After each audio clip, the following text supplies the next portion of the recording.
इससे पहले कि हम वीडियो में आगे बढ़े, यदि अभी तक आपने हमारे चैनल धर्म संज्ञान को सब्सक्राइब नहीं किया है, तो कृपया सब्सक्राइब कर लें ताकि आने वाली वीडियो का नोटिफिकेशन सबसे पहले आपको मिलता रहे। वैसे तो विश्व में अनेकानेक दानवीर हुए हैं, किंतु कर्ण जैसा शायद ही कोई हो। हम दानवीर कर्ण से जुड़ी एक और कथा की चर्चा करेंगे। एक बार कृष्ण पांडवों के साथ भ्रमण पर निकले। चलते चलते वे चंपानगिरी की सीमा पर पहुंच गए, जो कर्ण के अंगदेश की राजधानी थी। तब श्री कृष्ण ने कहा, आज का दिन वास्तव में शुभ है कि हम महादानी कर्ण के राज्य के समीपा पहुंचे हैं। उनके ऐसा कहने पर भीम ने कहा, हे माधव, कर्ण दानी है, इसमें कोई संदेह नहीं, किंतु आप हर बार उसे महादानी क्यों कहते फिरते हैं?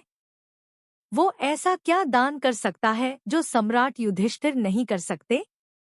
भीम के ऐसा कहने पर कृष्ण ने अपनी माया से वहां उपस्थित एक पर्वत को सोने में बदल दिया और मुस्कुराते हुए कहा, इस गांव के लोग अत्यंत दरिद्र हैं। आप लोग इस स्वर्ण को उनकी आवश्यकता के अनुसार उनमें बांट दीजिए।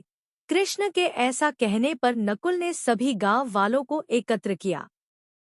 उन्होंने सोचा कि कृष्ण ने इन्हें आवश्यकता अनुसार स्वर्ण बांटने को कहा है।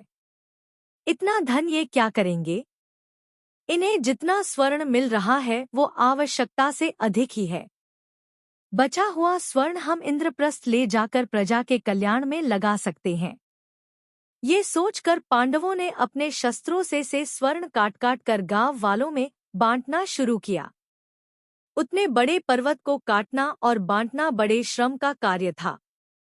जल्द ही वे श्रमित हो थोड़ा विश्राम करने बैठ गए। तब कृष्ण ने मुस्कुराते हुए कहा, अगर कर्ण होता तो इतना समय नहीं लगता। इस पर भीम को बड़ा बुरा लगा। उसने सोचा कि कर्ण की भी परीक्षा भी ले ही जाए। यही सोचकर उन्होंने एक दूत कर्ण के पास भेजा। जब कर्ण को ज्ञात हुआ कि वासुदेव सहित पांडव उनकी राज्य की सीमा पर आए हैं, तो वो तुरंत उनका स्वागत करने वहां पहुंचा। उसने सभी का स्वागत किया और उनके जलपान की व्यवस्था करवाई।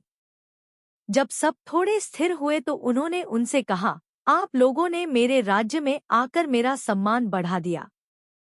कृपया कर कुछ दिन हमारा आतिथ्य ग्रहण कर हमें कृतार्थ करें।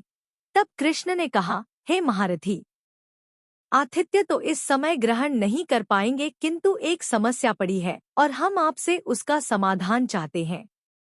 ये स्वर्ण पर्वत हमें गांव वालों में आवश्यकता अनुसार बांटना है। हमें समझ नहीं आ रहा कि इसका दान किस प्रकार करें। आप तो महादानी हैं, अतः आप ही इसे उचित रूप से दान कर दें।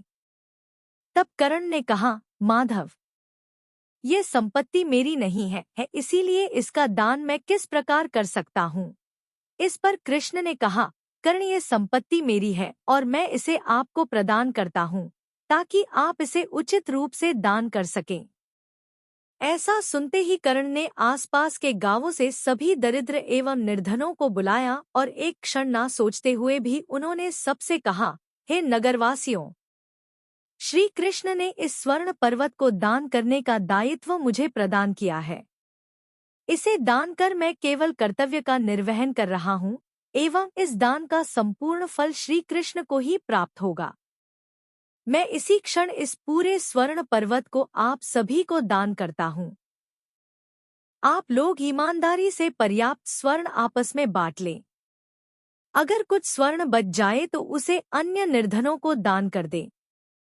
कर्ण को इस प्रकार पूरा पर्वत अविलंब दान करते देख पांडव आश्चर्यचकित रह गए। तब कृष्ण कर्ण से आज्ञा ले वापस अपने नगर की ओर लौट गए। मार्ग में उन्होंने पांडवों को बताया कि आप लोगों को अब समझ आ गया होगा कि मैं कर्ण की इतनी प्रशंसा क्यों करता हूँ। अन्य दानवीरों और कर्ण में यही अंतर है। कर्ण स्वभाव से ही दानी है और सोच विचार कर दान नहीं करता। सामान्य मनुष्य संपत्ति रहने पर ये सोच कर दान करता है कि इसके बाद उसके पास क्या बचेगा, किंतु कर्ण की दान प्रवृत्ति इतनी तीव्र है कि वो दान के अतिरिक्त और कुछ नहीं सोचता। यही कारण है कि मैं कारण को दानी नहीं अपितु महादानी कहता हूँ। कृष्ण के ऐसा कहने पांचों पांडवों ने इनकी बात का अनुमोदन किया और कर्ण की भूरी भूरी प्रशंसा की। यदि आपको यह वीडियो पसंद आई हो तो कृपया कमेंट करें, लाइक करें और साथ ही वीडियो को आगे शेयर भी करें।